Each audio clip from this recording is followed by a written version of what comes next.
We're back. What's up, guys? It's your girl, Angel Marie. Make sure you tune in this Wednesday at 7 p.m. on PHL Radio, where we have special guest music artist and producer Kev Rogers, home chef and founder of Bia's Bites, Bria Howard, celebrity chef Kenneth McDuffie, publicist and CEO and founder of Thompson's Topic PR firm, Isaiah Thompson, in the building on All the Above. All of the above. All the above. All of the above. Oh yeah.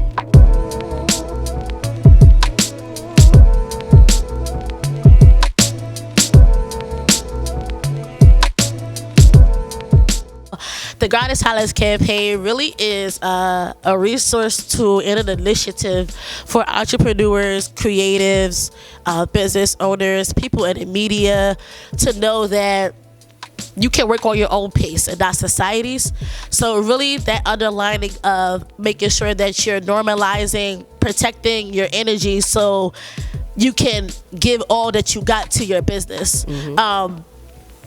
A lot of the times when we deal with clients or even when we're on consultations, I won't say who, of course, for disclosure reasons, but you really hear a lot of the concern of like, okay, like I know I paid for this consultation, so I think I'm ready, but I still don't feel like, I'm ready because my friend or my colleague or the social group asked me a question about this, that, and the third, and I haven't thought about it, but then again, I did, but they made me second guess it. It's a real for me was something that I feel like the first time I got a chance to show me from the people who grew up with me. Like I was class clown in high school, so I had fun. I wasn't always this serious person. I can get my message out without being this stern person. So it is I wanted to bring it back to the simple things. That's love. Nobody was really talking about that, especially in the era that we in and what's going on and how many artists people look up to.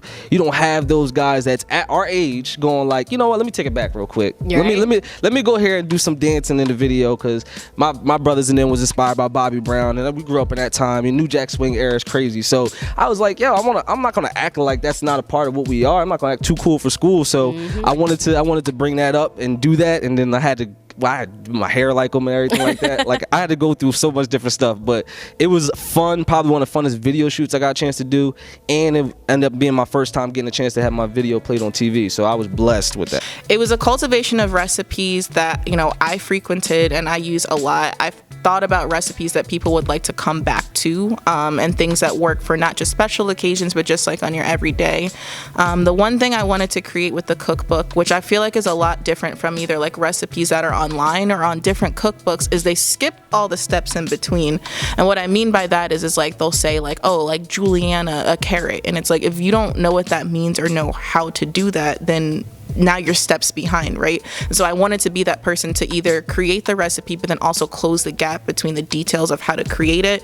I worked really hard to create different tips, even thinking consciously about people have different equipment at home, right? So I've cooked at people's homes where they have like the one pan and the one pot situation, and then you also have people that have like the gas range stove with the 6 eyes, but they have no idea how to turn it on, how to use it, controlling heat temperature. So the cookbook encompasses a lot of those tips to say like you can cook it this way or you can cook it that way, this temperature, that temperature.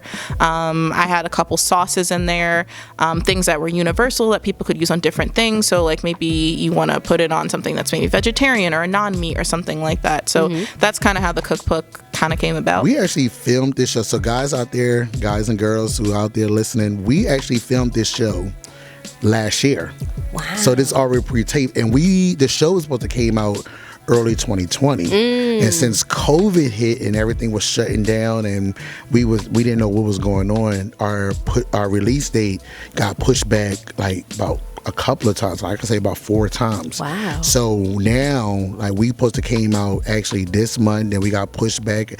It got pushed back too much. Now Fox actually gave us a date, so we're going to be out January the 7th, 2021 at 8 p.m. So if you're local, Fox 29 definitely is going to be out there. So so we will not be socially distant and wearing masks and all this other stuff. So everything that you see, this is pre-COVID. Right. Put that out there, that disclaimer, so they even know. They be like, well, why ain't they social distancing? That has to be a little agonizing though to keep that secret for so long if it keep getting pushed back because you can't tell anyone yet. Couldn't post anything on social media. We just got our headshots.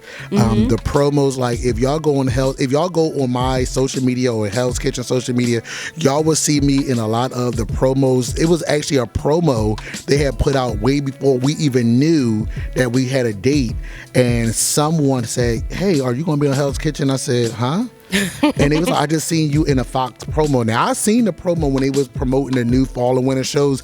I seen it, so I'm sitting here acting dumb like I don't know what you're talking about. That's somebody that look like me. And deep down inside, like I really like wanted to say something. Like my family thought I was in Africa, but I was really filming Hell's Kitchen. Wow. So I couldn't tell anyone. No one knew nowhere. I ain't had no phone, no iPad, no book, no magazine, no nothing. They took everything. Probably what my best attribute is the ear. And sometimes I'm not always going to be. Sometimes I'm Quincy Jones. I'm just going to put things together. Or sometimes I'm Metro Boomin. I'm going to be in front of the computer making the hardest beat. Like it's so. I'm versatile. I mean, so I get a chance to either direct it or be the person behind the scenes. Try to look at me as almost like a MD for a producer. Like, you know, whoever runs the orchestras and stuff like that. That's how I am in the studio. I love meeting the people. I love meeting people and hearing about the different experiences, and the different people you meet. Really takes a toll on you, and not like take a toll like, you know, Summer Walker, you touch me, I feel your energy toll, but take a toll as in where like you meet somebody that's really, really great, you know, like yourself and Kevin and people like you guys, and you build out these great relationships that have great opportunities in the future, you know, and you get to experience nice moments. Like you guys really made me smile when I saw y'all pictures of you getting married. I was like, oh. You know, so just to be able to witness those types of things with people that share the same goal and the same, you know, hunger of wanting to be great as you, I feel like that's the greatest thing that comes out of just being a business, period. Like I say, we are some quick thinkers on our feet. There's one thing about being a chef and being in a culinary world that you always have to think on your feet. You have to, like, even like working on cruise ships and, you know, either working in the restaurants, if something like if you had a meal planned out for the week, and say for example your refrigerator or your freezer went down and you lost all the steaks and all the pork chops, all the good meat that you need for that dinner, you had to think so fast on your feet. What am I going to make to still get it out now? You can't get to a store or get the delivery to come back out. So what can you do to make? So you improvise. And that's one thing about us chefs. We can go in our refrigerator and pretty much pull out whatever was in there and make a gourmet meal, and like you wouldn't even know that stuff was spoiled. And I mean, it's always like, oh, I'm sorry, like please forgive us, but yada. But you wouldn't even know. But then deep down inside, I'm like, oh my God, stressed. Jesus, like what the heck? But this pandemic has actually been, in a way for me, it actually was a godsend for me, and I'm gonna say how it was a godsend because I actually found and learned more about myself than I would have done if I was constantly working and doing all the stuff like that. Like I was actually laid off from teaching from my full-time job, so now I'm home, and it was able for me to sit down and finish writing my cookbook. Working on myself, working on business, and you know, a lot of self-reflection. So I'm like, you know what? I'm not worrying about, you know, a full-time job anymore. I want to do Young and Hungry, as I want to be my own I would boss. say the soul food egg rolls is definitely, I remember seeing you post about it's that. a signature thing. People love it, and the thing that I love the most about making it is when I make it, people are extremely skeptical because they're just like mac and cheese and collard greens and yams, and it's just like, you know, that's a black person staple on Christmas and Easter and really any holiday or any day of the week per se. And they're just like, you know, they usually all touch on the plate, but I don't really like that. And I'm like, but you're gonna like this. And then the best feeling is like, I did an event with a friend for like a type of like a Black History type of a thing, and I served them there, and every single person, literally verbatim, would be like, "Oh, a soul food egg roll? I don't know. I'm gonna try it," and they get one, and then they come back 5 minutes later like, "Can I have 3 more, please? Because I need this." And they're just like, "How did you think?" I'm like, "Cause everybody say when it touched the plate, you get that warm feeling," and I was like, "Let's just wrap that all up." Put a little crunch in it, then you throw a little like spicy aioli to just like tie it all. Bet on yourself more. I would have betted on myself a lot more than I did. And life kind of really either takes confidence or builds it. So for me, I got a chance to have it built instead of taken away. Yep. But that's what I probably would have said to myself, like, yo, bet on yourself a little bit more. I think you holding out a little bit. You're not trusting your cards. So that's what I would have said to myself, bet on yourself Trust more. your instinct. The Silence campaign really is about normalizing that stagnation, and sometimes procrastination is normal, but you also shouldn't let things like social groups or social media or even your friends deter or determine why you're even doing the things in the first place. The second part is to let your success be your noise, because being able to hold in your excitement for something can be so tedious. You just want to go tell the world when you're excited about something, but you won't get that same energy back when you tell everybody that something you're so excited about. And again, that fear casts on a lot of people and their next steps and moving on with that idea.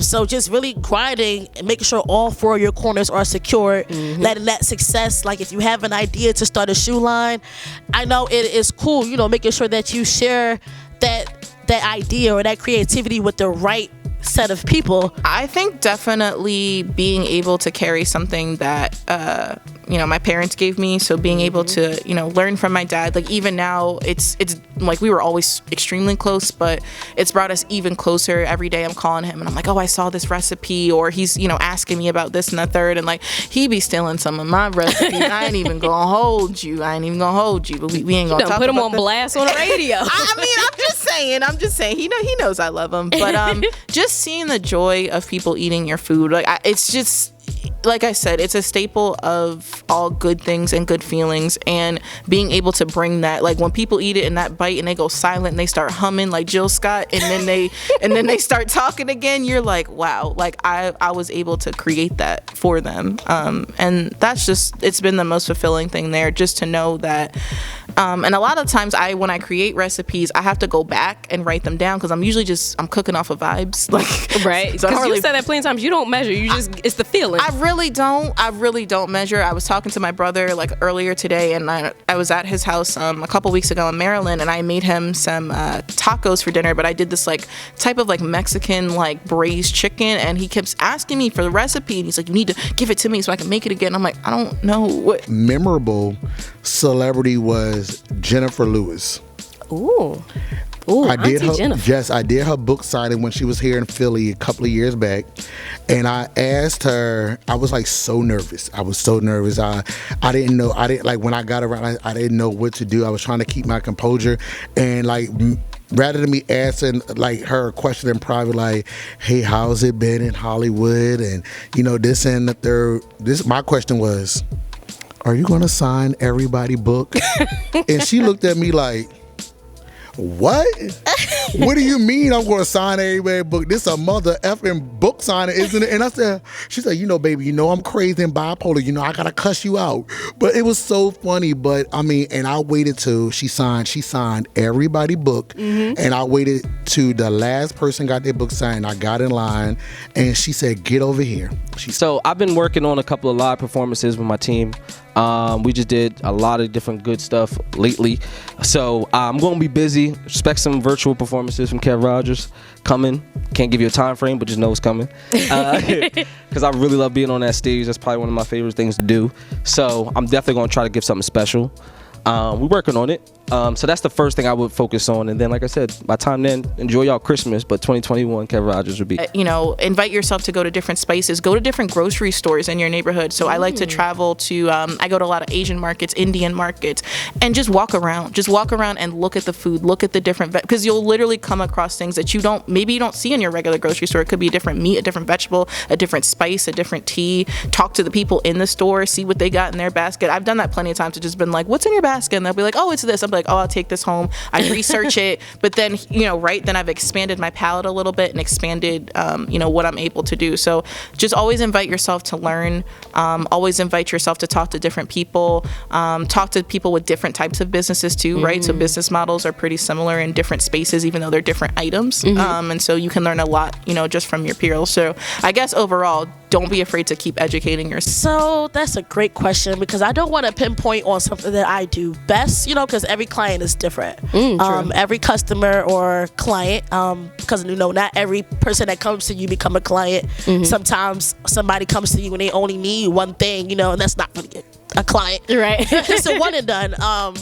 But everybody goals is different, and everybody work ethic is different as well. PR is a process, so I always make sure that people know that our work ethic comes from the muscle. So you have to make sure that you're coming into our relationship trying to give that same energy and that same strength,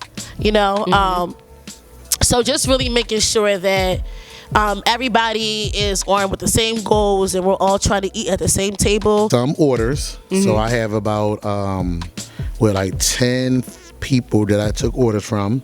The cutoff date was last Saturday, so I'm not. Oh, y'all cooking missed your anything mark, else. guys. Yep, I'm not taking nothing else. No more add-ons. So once everyone gets their orders Wednesday and Thursday, pretty much now my two younger sisters, they have the culinary bug. It must have jumped off of me and jumped on them. But definitely us three.